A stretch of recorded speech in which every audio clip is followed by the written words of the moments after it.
नमस्कार, knocking-news.com में आपका स्वागत है। मैं हूं गिरिजेश वशिष्ठ। बड़ा सारा विवाद हो रहा है आज ओआरएफ के ऊपर। मेरे पास किसी का मैसेज आया पहले सुबह, उसके बाद में एक मैसेज किसी ने लिंक्डइन पे भेजा और बहुत सारे लोगों ने कहा कि आपने ओआरएफ के ऊपर एक वीडियो बनाया था कि किस तरह से एस जयशंकर के बेटे और डोभाल साहब के बेटे जो हैं उनका इन्वॉल्वमेंट और ओआरएफ और दूसरी चीज़ें। आज सारे दिन से वही ट्रेंडिंग है। मैंने पढ़ा लेकिन मैंने देखा कि बहुत ज़्यादा डिटेल्स नहीं है, सब गोलमोल आरोप लगा रहे हैं। कुछ स्पेसिफिक जानकारी हो, कुछ सूचनाएं हो, कुछ डिटेल्स हो, कहानी क्या है, कैसी है और संदेह का मामला कहाँ से उठता है। तो सोचा थोड़ा सा डिटेल में वीडियो आपको दे दूं।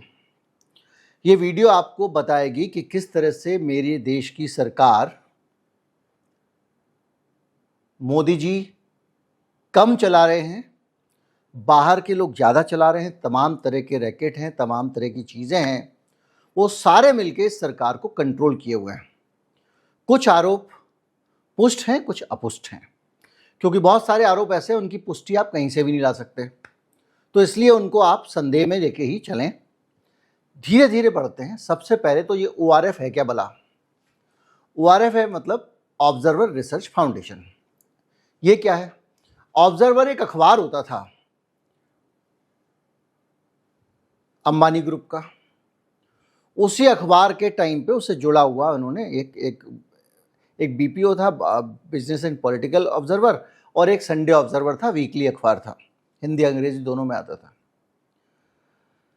उदयन शर्मा उसके संपादक होते थे। खैर पुरानी बात हो गई। लेकिन ओआरएफ जो है वो ऑब्जर्वर रिसर्च फाउंडेशन है और आधिकारिक रूप से ये एक थिंक टैंक है जो तरह तरह की खोपड़ी लगाता है, विचार करता है, देश की नीतियों में सरकार को कैसे चलना चाहिए इस बारे में आइडिया देता है बना बना के। ये इसका ऑफिशियल मामला है। यानी सोचने समझने का काम इंडिया के लिए करते हैं साहब। बहुत सारे थिंक टैंक होते हैं, एक और थिंक टैंक भी है, उस पर भी हम अभी आएंगे, वो भी इसी स्टोरी से जुड़ा हुआ है, वो डोभाल साहब का है, उस पर इसके बाद आएंगे। ये कहा जाता है। इसके अलावा लेकिन एक चीज़ है थिंक टैंक की। थिंक टैंक की खासियत ये है जिसके बारे में अपुष्ट तरीके से बार बार ये बातें कही जाती हैं कि थिंक टैंक तो एक बहाना है। इस फाउंडेशन में बहुत सारे ऐसे अधिकारियों को, बड़े अधिकारियों को और बहुत सारे पत्रकारों को, बहुत सारे दूसरे लोगों को जो सरकार में दखल रखते हैं, सरकार को इन्फ्लुएंस कर सकते हैं, उनको अपने साथ अंबानी साहब रखते हैं। इस फाउंडेशन का खर्चा 60 से 65% खुद रिलायंस इंडस्ट्री उठाती है और रिलायंस इंडस्ट्री का ये फाउंडेशन सरकार की नीतियों को, जो आधिकारिक बात है, प्रभावित करने की कोशिश करता है अंबानी जी के पैसे से। इसमें जो बाकी का 35% पैसा है उसको लेकर काफ़ी विवाद है। कुछ इसमें विदेशी फंडिंग भी है, बहुत सारी चीज़ें हैं और बाकायदा एक बहुत बड़ा आयोजन होता है रायसीना डायलॉग। उस रायसीना डायलॉग में देश की नीतियों पर चर्चा होती है, दुनिया भर की नीतियों पर चर्चा होती है। दुनिया भर के बड़े लोग, राष्ट्र प्रमुख स्तर के लोग भी आते हैं, वो आते हैं और वहाँ एक्सचेंज ऑफ थॉट होता है। कुछ लोग कहते हैं एक्सचेंज ऑफ थॉट होता है, कुछ लोग कहते हैं कि अंबानी साहब का सबके साथ मिलन समारोह होता है। उसमें बहुत सारी जो ऑफलाइन होती हैं वो बातें होती हैं, आपकी बिजनेस की बातें होती हैं और वो अलग अलग जगहों पर दूसरी चीज़ें। कुल मिला के इसमें पैसा सरकार भी देती है। अब अंबानी के संस्थान को कौन सा टोटा पड़ गया पैसों का कि भारत सरकार उसमें पैसे दे रही है। लेकिन इस फाउंडेशन के अंदर जो लोग इससे जुड़े हुए हैं वो एक अपने आप में बड़ा सवाल है। हमारे सामने अगर हम सोचें तो जो जुड़े हुए लोग हैं, मोटा मोटा तौर पे उन लोगों में सबसे ऊपर नाम आता है एस जयशंकर का।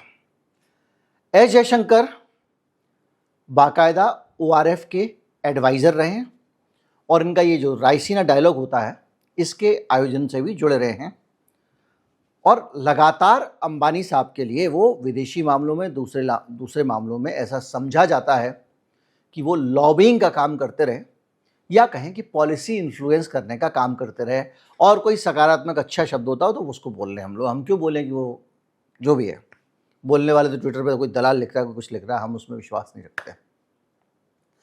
तो ये फील्डिंग करने का जो काम है वो करते रहे। 2019 में भाई साहब बन गए केंद्र के मंत्री। अब आप सोचिए कि अंबानी का आदमी अगर केंद्र में विदेश मंत्री बन जाए, अब इसका एक एक्सप्लेनेशन ये हो सकता है कि भाई वो नौकरी करते थे वहाँ पे, वहाँ की नौकरी छोड़ के मोदी सरकार की नौकरी कर रहे हैं, ख़त्म हो गई बात। लेकिन बात इतनी आसानी से ख़त्म होती नहीं है। जब आप विदेश मंत्री बन जाए तो उनका, इसीलिए तो मोदी जी लेटरल एंट्री लेके आए थे कि ब्यूरोक्रेसी में भी लोग लाओ, उठा के कॉरपोरेट से घुसा दो अंदर। यानी सीधे आईएएस अधिकारी जो पॉलिसी वाले काम करते हैं, वैसे अधिकारियों के बीच में कुछ लोग प्राइवेट कंपनियों के भी घुस जाए। लेटरल एंट्री इसको नाम दिया गया था। तो एस जयशंकर जो हैं वो जुड़ गए, तो उसको हम ये मान सकते थे कि भाई एक सामान्य तरह की चीज़ है, पहले वहाँ काम करते थे, फिर दूसरा ठिया मिल गया तो केंद्र सरकार में मंत्री बन गए। लेकिन एस जयशंकर ही नहीं है, कई सारे नाम हैं, उन नामों को एक बार में फटाफट जिक्र कर लेते हैं, फिर आगे बढ़ते हैं, एस जयशंकर के केस पे आते हैं। एनके सिंह 15वें वित्त आयोग के अध्यक्ष हैं, राज्यसभा सभा सांसद रह चुके हैं, एस जयशंकर को भी ये मिला था, और ओआरएफ में वो भी सलाहकार रहे उसी पद पे जिस पे एस जयशंकर थे, और उनके 2017 तक उनकी बोर्ड में थे। आ जाइए महेंद्र एल कुमावत, बीएसएफ के farmer director general, special home secretary, ORF में सलाहकार रहे और बाद में राजस्थान लोक सेवा आयोग के अध्यक्ष बने।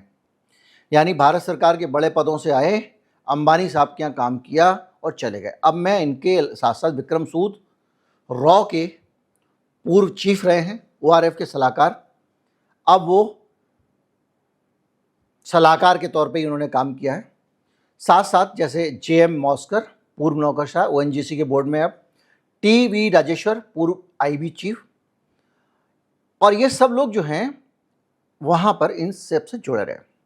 अब कुछ सवाल एस जयशंकर वाले पे आएंगे, उससे पहले दो लोग जो रॉ के चीफ रहे हैं, रिसर्च एंड एनालिसिस विंग के, आपको क्या लगता है उनके पास बहुत सारी जानकारियाँ इस देश की सुरक्षा से जुड़ी हुई नहीं होंगी? बहुत सारी ऐसी चीज़ें नहीं होंगी? हम देखते हैं कि केंद्र सरकार में नियुक्ति पाने के लिए रिटायरमेंट से पहले बहुत सारे लोग, जुडिशरी के लोगों पे भी आरोप लगते हैं। हम देखते हैं हमारे देश में ब्यूरोक्रेसी पे भी आरोप लगते हैं, चुनाव आयुक्त पे भी आरोप लग रहे हैं कि रिटायरमेंट के बाद का इंतज़ाम कर रहे हैं। ये हम नॉर्मली हम मानते हैं। तो रिटायरमेंट के बाद अगर कोई रिलायंस में आ रहा है तो इसके दो मतलब हो सकते हैं। एक, अगर हम ये मान के चलें कि साहब उनको ये रिटायरमेंट के बाद का बेनिफिट लेना था, तो उन्होंने पॉलिसीज से कुछ फ़ायदा पहुंचाया होगा रिलायंस को कहीं ना कहीं। अब दो रॉ के चीफ हैं इसमें साहब, इसमें पुराना बीएसएफ का डायरेक्टर जनरल भी है, जो बॉर्डर सिक्योरिटी, मतलब जितनी जो ड्रग्स की स्मगलिंग होती है, जो बॉर्डर पे घुस के आते हैं, आतंकवादी घुस के आते हैं, उन सारी चीज़ों पे नज़र रखने वाला अधिकारी भी है। यानी देश की सुरक्षा, राष्ट्रीय सुरक्षा से जुड़े हुए अहम अधिकारी। और रॉ और आईबी वाले तो दुनिया भर की इंफॉर्मेशन रखते हैं। ये लोग सरकारी नौकरी छोड़ के रिलायंस के ज्वाइन करते हैं, और इनमें से ज़्यादातर को आपने देखा कि रिलायंस में सेवा करते हैं, उसके बाद वापस सरकार इनको अपने पास कहीं अलग अलग जगहों पर नियुक्तियां दे रही है। अब आप सोचिए कि जो रॉ का चीफ रहा है वो किसी के पास बहुत स्पेसिफिक जानकारी अगर रखता है और कहीं किसी विभाग में रिलायंस का कोई काम होना है, उसका नाम देने भर से नहीं हो जाएगा, नाम लेने भर से। मैं ये नहीं कह रहा हूँ कि उसने कहा, फ़ोन किया, इन्फ्लुएंस डाला, ये सब चीज़ें तो हम काल्पनिक ही हैं। हम तो एक स्थिति की कल्पना कर रहे हैं, हम ये नहीं कह रहे उन्होंने ऐसा किया या वो ऐसा करते थे। कैसे कह सकते हैं, हमारे पास कोई प्रमाण नहीं है। लेकिन ये पूरी संभावना है कि एक आदमी जो बीएसएफ का डायरेक्टर जनरल था, वो बीएसएफ में उसके अंडर में 100 अधिकारी काम कर चुके हैं, जो प्रमोशन हो गया और सीनियर हो गए होंगे। क्या वो इससे इन्फ्लुएंस हुए बगैर रहेंगे? तो देश के एक लाला सेठ गिरधारी लाल को इतने सारे लोगों को अपने पास रखने का किसी भी तरह से कोई लेजिटिमेट अधिकार होना चाहिए, कारण होना चाहिए। है कारण, भाई वो एक पॉलिसी वाला वो है, लेकिन पॉलिसी इन्फ्लुएंस करते हैं। अब आते हैं एस जयशंकर पे। एस जयशंकर सरकार में आ गए, मंत्री बन गए। भाई मंत्री बन गए तो उस साल जब वो मंत्री बनते हैं अंबानी के यहाँ से, तो अंबानी के यहाँ उनका लड़का सेट हो जाता है, ध्रुव जयशंकर, उसी 2019 में। और वो सेट होने के बाद में उसको ओआरएफ का काम दे दिया जाता है, उसको अमेरिका का पूरा हेड बना दिया जाता है। अब अमेरिका में ओआरएफ पॉलिसी इन्फ्लुएंस करने का जो काम करता है, उस काम में उसको लगा दिया जाता है, वो वहाँ का हेड है। अब एक बात बताइए, जिस लड़के के पिताजी विदेश मंत्री हैं और वो विदेशों से जुड़ी हुई जानकारी ही देख रहा है और ओआरएफ के लिए देख रहा है, क्या आपको नहीं लगता कि कहीं ना कहीं कन्फ्लिक्ट ऑफ इंटरेस्ट है? वहाँ के जो दूतावास के और जो विदेशी हमारे जो भारत के उपक्रम हैं उनके लोग क्या ज़रा भी इनके मामले में चूप चौपड़ करते होंगे? आज ट्विटर पर पूरे दिन ट्रेंड कर रहा है कि वो भारत की विदेश नीति को प्रभावित कर रहे थे और दक्षिणपंथी धारा जो मोदी के समर्थक माने जाते हैं वो लगातार ये आरोप लगा रहे हैं कि ये भारत की विदेश नीति का बंटाढार इसलिए हुआ है क्योंकि वहाँ बैठ के ध्रुव जयशंकर अमेरिका के लिए भारत के विदेश मंत्रालय में दखल करके नीतियों को बदलवा रहा था। ट्विटर पे लोग ये ट्वीट कर रहे हैं, मैं उसकी पुष्टि नहीं करता हूँ कि किस तरह से भारत का जो हमारा विदेश मंत्रालय है उसने नीतियाँ बदली और उस नीतियों में चूंकि ओआरएफ अंबानी का है तो अंबानी को रूस का तेल इंपोर्ट करवा के फ़ायदा पहुंचाया गया, जैसा मैं आपको पहले बता चुका हूं। और ये सारा जो सेटिंग का काम था, इंटरनेशनल सेटिंग का, उस काम में ध्रुव का इस्तेमाल किया गया है, ध्रुव का रोल है, ये ट्विटर बोल रहा है, आज पूरे दिन हो रहा है। एक मकसद इसके पीछे ये भी है कि जितना गुड़ गोबर हुआ है वो एस जयशंकर के सिर पे रख दो, उनके बेटे पे कलंक लगा दो और मोदी जी को बचा लो। गले कौन मिलता था? एस जयशंकर मिलते थे क्या? आगे बढ़ के डील तो कभी सुषमा स्वराज को भी नहीं करने दिया गया था। मोदी जी घूमते थे विदेश नीति में आगे आगे, विदेश यात्राओं में। लेकिन हम उस पर नहीं जाएंगे, हम अभी इस पे रहेंगे कि किस तरह से ओआरएफ के ज़रिए हमारे देश के बड़े बड़े लोग चीज़ों को इन्फ्लुएंस करते रहे। तो ये एक ऐसा चीज़ है जिससे आप समझ सकते हैं। इसको लेकर और भी बहुत सारे खुलासे कारवां मैगजीन ने किए थे, उसमें कई सारे आरोप लगे थे, कई सारी चीज़ें सामने आई थी। उसमें भी जाऊंगा तो चीज़ें थोड़ा सा उलझ जाएंगी, लेकिन इतना पक्का क्लियर है कि भाई ये जो बड़े बड़े लोग होते हैं, ये मैंने 5-7 नाम जो भी सरकार में इस तरह से हैं, इन सब लोगों को रिटायरमेंट, पोस्ट रिटायरमेंट इनका सेटलमेंट बन गया है ओआरएफ। और ओआरएफ पोस्ट रिटायर सेटलमेंट में जब बिठा के आपको दो ज्ञान देने के लिए कोई कंपनी मोटा मोटा वेतन देती है, वो कंपनी जो कर्मचारियों के 4 रुपये भी घिस घिस के बढ़ाती है, वो रिलायंस, वो आपको मोटा पैसा दे रही है तो सिर्फ इसलिए नहीं दे रही है कि वहाँ बैठ के आप चाय समोसे की पार्टी करें, काजू खाएं। निश्चित तौर पे वो ये जानती है कि मेरे पास एस जयशंकर मेरे रोल पे। अडानी अंबानी में क्या अंतर है? अडानी को कहीं पे भी कभी भी सरकार जाने के बाद आप छिन्न भिन्न कर सकते हो, लेकिन अंबानी के लोग हिंदुस्तान के हर डिपार्टमेंट में, हर जगहों पे सेट हैं। ये तो टॉप के लेवल की बात है, नीचे के लेवल पे, उसके नीचे के लेवल पे जो लोग वहाँ से रिटायर होते हैं, लाइजनिंग कर रहा है, कोई कुछ कर रहा है, कोई कुछ कर रहा है, वो सब कहीं ना कहीं जुड़े हुए हैं। तो ये कॉरपोरेट बड़ी गहरी जड़ें रखने वाला कॉरपोरेट है। तो एस जयशंकर की कहानी को अभी हम यहीं पे होल्ड पे करते हैं, आगे बढ़ते हैं। एक और हॉन्चो हैं। अब आप सोचिए कि सरकार, मोदी जी की सरकार कैसे लोगों के प्रभाव में है और कैसे ये सरकार नीति बना रही है, कैसे ये देश चला रही है, कौन कौन लोग इसके अंदर बैठे हुए हैं। और जैसे मैंने बताया कि सब महत्वपूर्ण पदों में हैं, कोई कहीं यहाँ है, वहाँ है, दूसरी चीज़ें, बहुत सारी चीज़ें। एक और व्यक्ति हैं, वो अपना एक और फाउंडेशन चलाते हैं, इंडिया फाउंडेशन। ये भी एक थिंक टैंक है जिसका काम भारत की पॉलिसीज़ में इन्फ्लुएंस करना, उनको प्रभावित करना है। एक चीज़ आगे बढ़ने से पहले और बता दूं कि अगर ध्रुव जयशंकर अमेरिका में है, अमेरिका ऐसे बहुत सारे बड़े लोगों के बच्चों को, अमेरिका और ब्रिटेन, अपने यहाँ सेटल होने का मौका देते हैं और उनको बड़ी बड़ी जगहों पर जाने का मौका देते हैं। भैया ध्रुव जयशंकर में ऐसा क्या लगा था कि उनको ओआरएफ ने स्पेशली, जैसे ही उनके पिताजी वहाँ से बाहर निकले, रिक्रूट किया और इतना बड़ा पद दे दिया, सब दे दिया, इतनी बड़ी जिम्मेदारी दे दी। तो उसी तरह अमेरिका भी ऐसे लोगों को अपने पास रखता है। ऐसे लोगों को, आप इसको दूसरे और रूढ़ शब्दों में समझें तो अमेरिका एक देश है, वो जिसको चाहेगा वो जाएगा, जिसको नहीं चाहेगा नहीं जाएगा, जिसके ऊपर केस लगा के अंदर डालना होगा डाल देगा। इन सब के बच्चे वहाँ गिरवी हैं एक तरह से, ये समझ लीजिए। और वो अगर इनके ऊपर दबाव डालेगा, दबाव बनाएगा तो अपनी बात करवा भी सकता है। और इस लिहाज से भी ये थोड़ा सा राष्ट्र हित के हिसाब से भी खतरनाक चीज़ है। और जो इंटरेस्ट हैं, राष्ट्रीय हित है, उनमें टकराव भी है। विदेश मंत्री का बेटा विदेशी में अमेरिका में बैठ के हमारी विदेश नीति को इन्फ्लुएंस करने वाले संस्थान से जुड़ा हुआ है,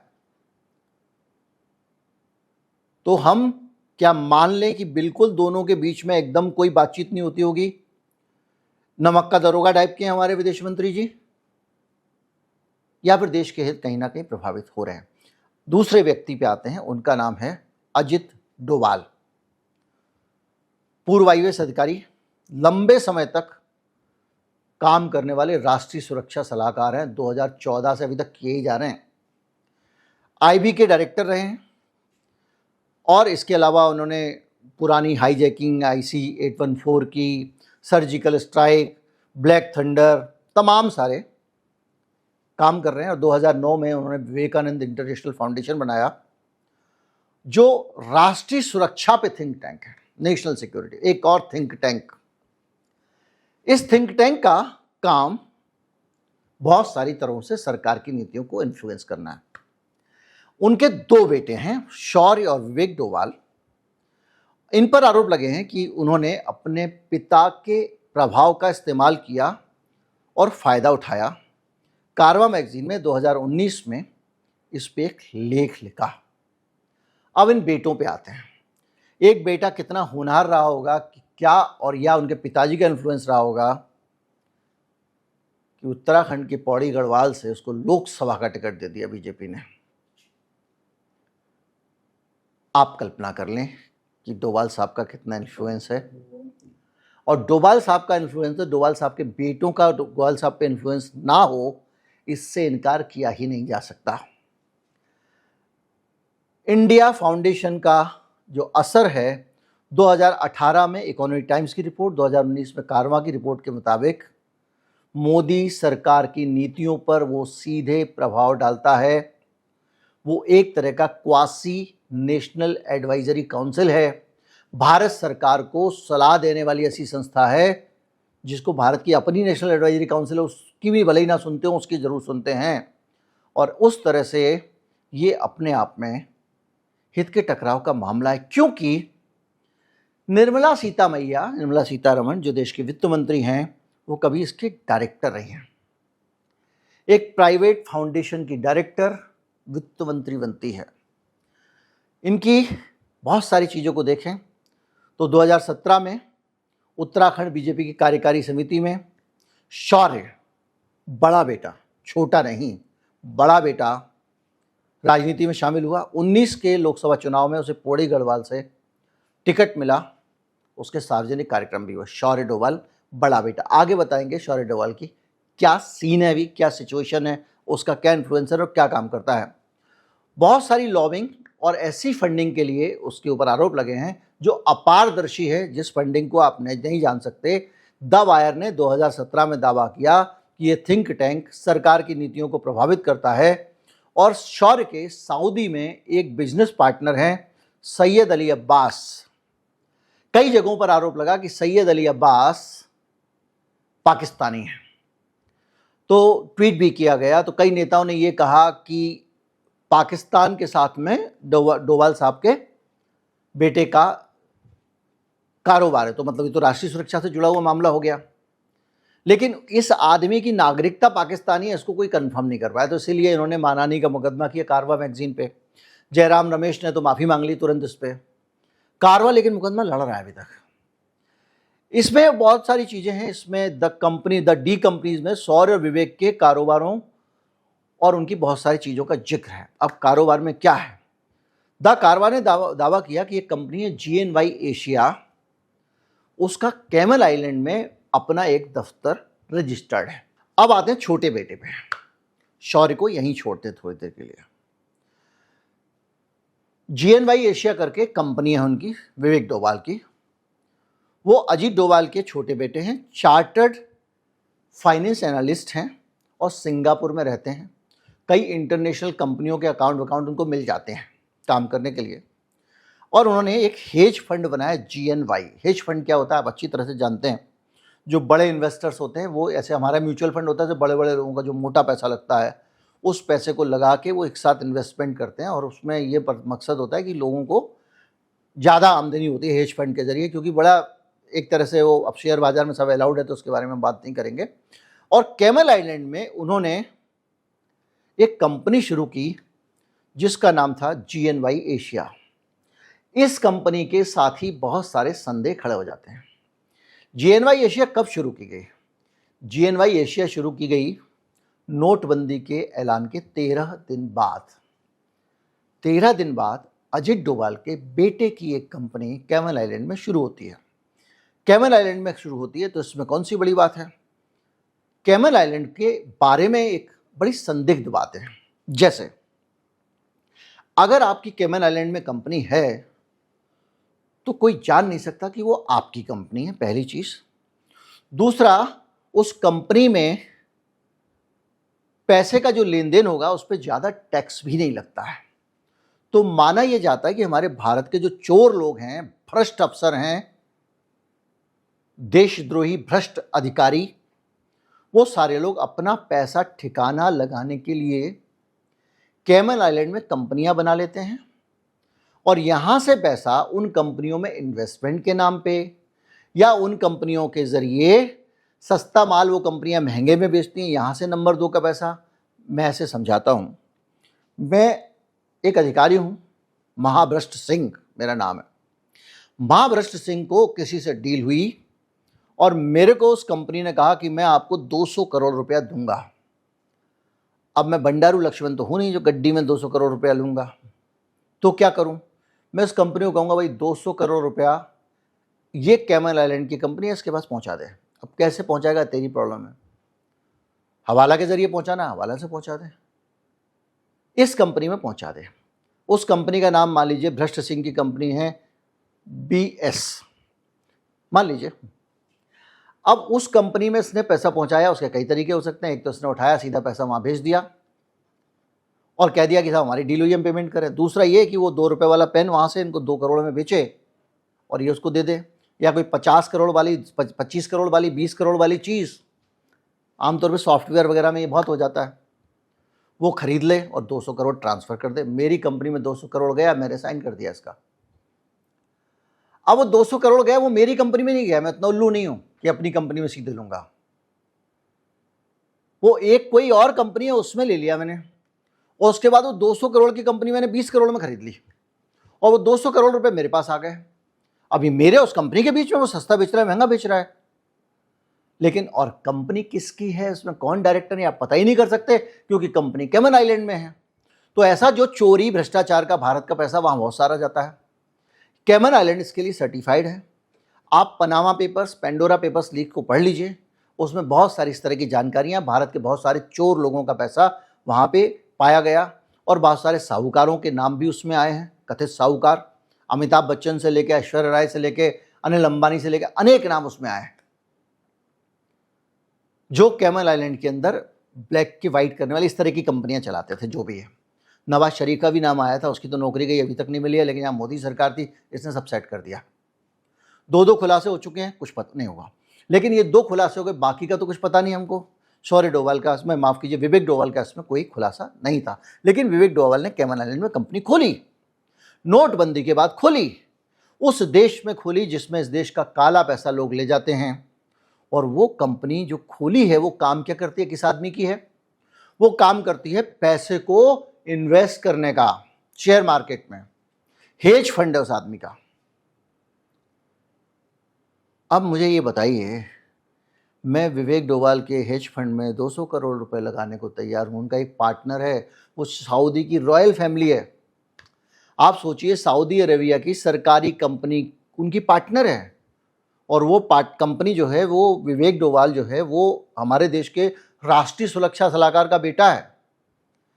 अब अगर मुझे डोभाल साहब से कोई काम करवाना है तो मैं उनको पैसे देने तो जा नहीं सकता, मेरी हिम्मत नहीं है, लेकिन मैं ये जरूर प्लान कर सकता हूं, यार मैं एक काम करूं, जाके विवेक डोभाल को कहूं तेरे हेज फंड में भाई 500 करोड़ लगा देता हूं मैं, जरा एक काम पापा से बात कर लो ना।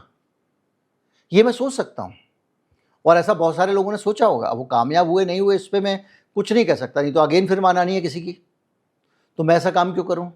लेकिन ये संभावनाएं दिखाई देती हैं, ये सारी की सारी चीजें सामने रखिए जिनकी पॉसिबिलिटी ज्यादा है। 99% पॉसिबिलिटी है, 98%, 95% पॉसिबिलिटी है कि अगर विवेक डोभाल के पास कोई जाएगा और कहेगा 500 करोड़ इन्वेस्ट कर रहा हूं, पापा को जरा फला काम के लिए बोल दो, तो वो मना कर दे, मैं नहीं मानता। और दुर्भाग्य से ये सारे लोग इस देश की सुरक्षा से जुड़े हुए बहुत अहम सारी जानकारियां रखने वाले पदों पर बैठे हुए हैं।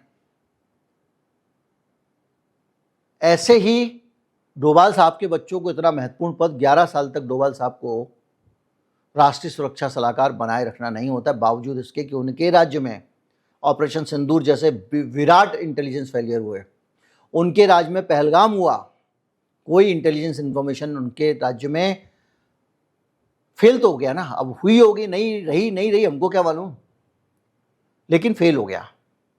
उसके बावजूद वो स्वयं उसमें है। तो इससे पता चलता है कि ये पूरी कहानी, अब ये कहानी छापी थी कारवा ने, तो उनका कौशल श्राफ था, पत्रकार जयराम रमेश, मानहानि का मुकदमा हुआ 2020 में। जयराम रमेश ने माफ़ी मांग ली।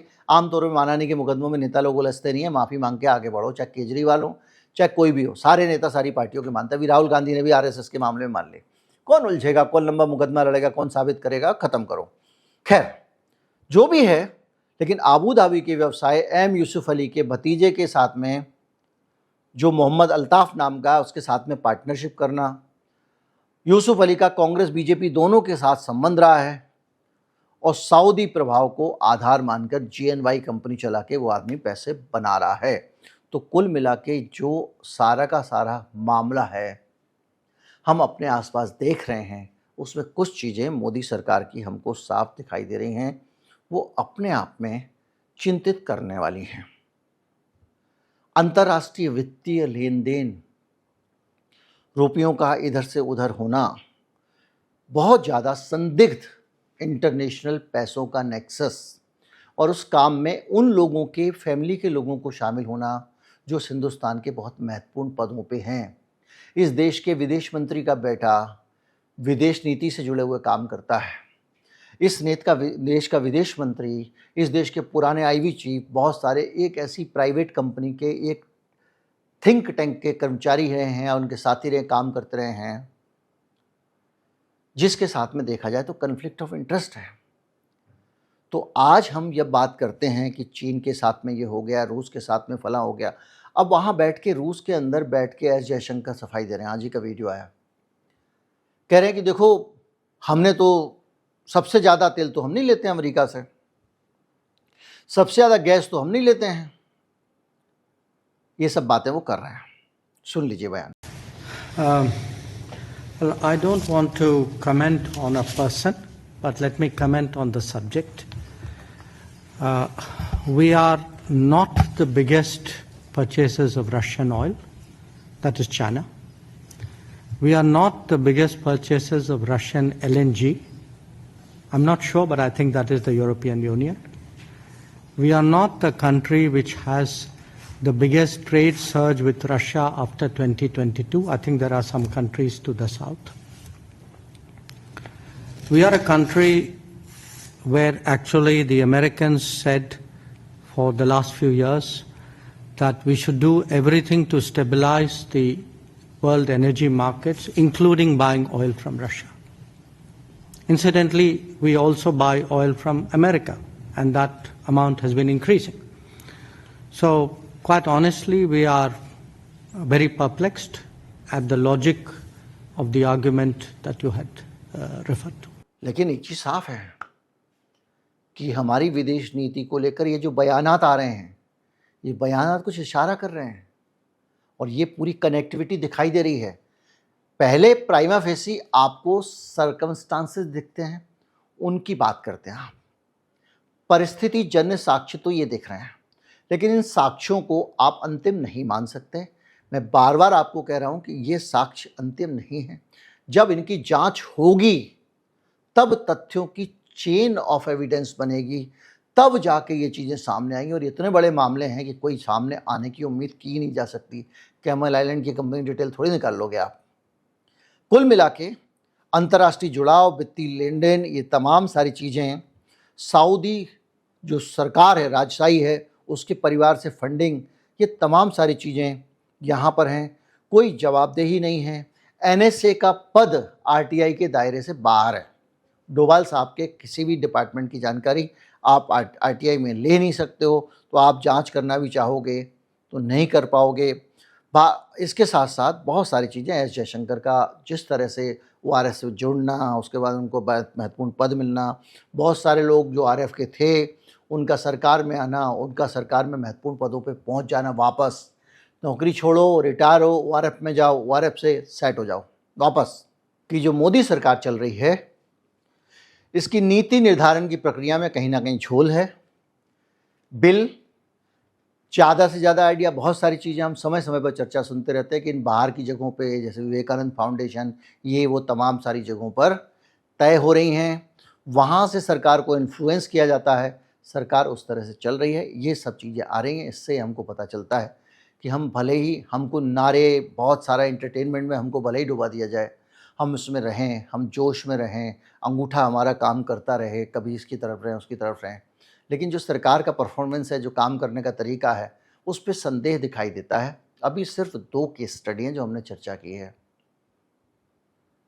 इस तरह के अनगिनत कौन से उलझे हुए जाल हैं, नेटवर्क हैं, कहाँ कौन कौन लेटरल एंट्री से घुसा, वो अंदर जाके क्या कर रहा है, फाइलें कैसे पास हो रही हैं, उनको पास करने के कौन कौन से तरीके हैं। अनिल अंबानी का केस आपने देख ही लिया, अडानी का केस हमने देख ही लिया, अनगिनत चीज़ें, वो सेबी चीफ वाला मामला भी हमने देख लिया। इतने खुलासे होने के बावजूद बंदी आराम से रिटायर होकर गई है। तो रोज़ कुछ ना कुछ ऐसा आ रहा है, उससे पता चल रहा है कि आप भले ही कहो 70 साल में ये हुआ, फला हुआ, ढिमका हुआ, लेकिन ऐसा हो रहा है जो 75 साल में कभी हुआ भी होगा तो सामने नहीं आया। उम्मीद करता हूँ कि इस वीडियो में आपको काफ़ी महत्वपूर्ण जानकारियाँ मिली होंगी। ज़्यादा से ज़्यादा लोगों तक पहुँचाएं, चैनल को सब्सक्राइब कर लें। नमस्कार, जय हिंद।